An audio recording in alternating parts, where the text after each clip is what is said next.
더불어민주당 원내대변인 신현영입니다. 국민의힘은 백신 외교의 성과를 깎아내리기 위한 거짓말을 즉각 중단하고 협력의 길로 나아가야 합니다. 한미 정상회담 이후 그 결과에 대한 분석이 속속 나오고 있습니다. 희망과 도약을 이야기하는 목소리입니다. 그러나 필요 이상의 발목 잡기, 흠집 내기도 한켠에서 나오고 있습니다. 특히 국민의힘에서 나오는 발언들은 귀를 의심하게 합니다. 오죽하면 언론에서 먼저 나서서 팩트체크를 하고 있는 상황입니다. 그중에서 김기현 국민의힘 원내대표의 발언은 국민의힘이 대체 어느 나라의 정당인지 의구심을 갖게 합니다. 김 대표의 주장에 따르면 일본의 스가 총리는 지난달 미국을 방문하여 1억 회분의 백신을 확보했다고 합니다. 그러나 이는 명백히 거짓입니다. 먼저 스가 총리는 일본 방문 당시 미국 방문 당시 계약을 체결한 일이 없습니다. 화이자사의 CEO와 전화통화를 했지만 그 결과는 아주 좋게 보아야 구두 계약 수준입니다. 게다가 당시 보도와는 달리 한 달 뒤 체결된 계약으로 확보한 물량도 5천만 회분이었습니다. 국민의힘은 문재인 대통령께서 들고 온 정상회담의 성과를 깎아내리겠다는 일념 하나로 가짜뉴스까지 생산하고 있습니다. 국민의힘에 묻겠습니다. 도대체 이런 가짜뉴스가 우리에게 어떤 이득이 됩니까? 국민의힘이 가짜뉴스 생산 정당으로 전략하기 위해 지도부가 앞장서고 계시는 것은 아닙니까? 우리 정부는 권덕철 보건복지부 장관이 화이자사와의 영상회의를 통해 협상을 진행하였고 일본보다 20일가량 빠르게 추가 구매 계약을 체결했습니다. 상식적인 눈으로 바라본다면 이를 일본에 뒤지는 성과라고 표현하기 어려울 것입니다. 또한 국민의힘의 백신에 대한 인사이트 부족도 혀를 차게 합니다. 김기현 원내대표는 백신 학교가 기대만큼 성과를 거두지 못했다, 구체적 성과가 없다라고 이번 성과를 평가절하했습니다. 다른 국민의힘 의원들도 초라한 백신 외교라며 깎아내리기에 가세했습니다.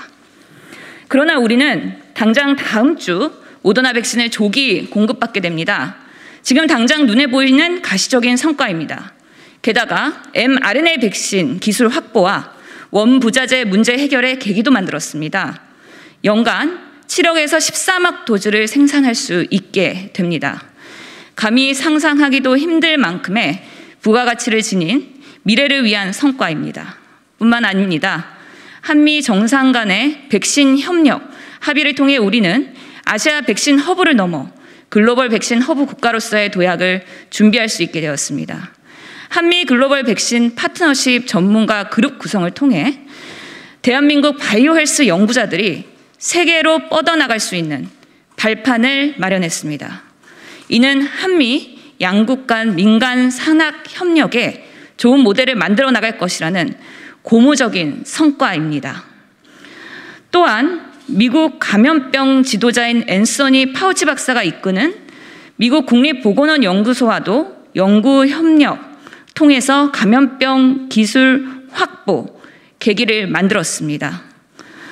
이렇게 감염병 혁신 연합 세피와 코백스와의 협력 체계도 강화될 것인데요. 이제 대한민국이 전 세계를 감염병으로부터 지켜낼 수 있는 백신 생산 강국으로 뻗어나가게 될 날이 멀지 않은 것입니다.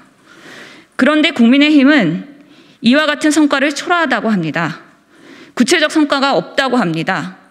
감염병 재난시대를 힘겹게 이겨나가고 계신 국민 여러분 앞에 시대를 읽는 눈이 뒤처진 편협한 정치인은 설 자리가 없음을 명심해야 합니다. 이번 한미 정상회담의 성과는 지금 우리가 당장 체감하게 될 크기를 한참 넘어서는 것입니다. 앞으로도 반복될 수밖에 없는 감염병 재난 앞에서 백신 주도권을 누가 손에 쥐느냐가 새로운 강대국의 조건이 될 것이기 때문입니다.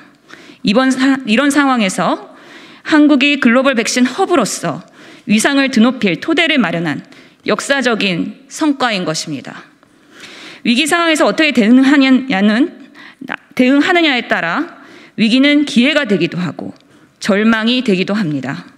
국민의힘은 대한민국의 제1야당으로 막중한 책임감을 갖고 이 감염병 재난 상황이라는 위기를 기회로 바꿀 수 있도록 함께 협력해야 할 것입니다.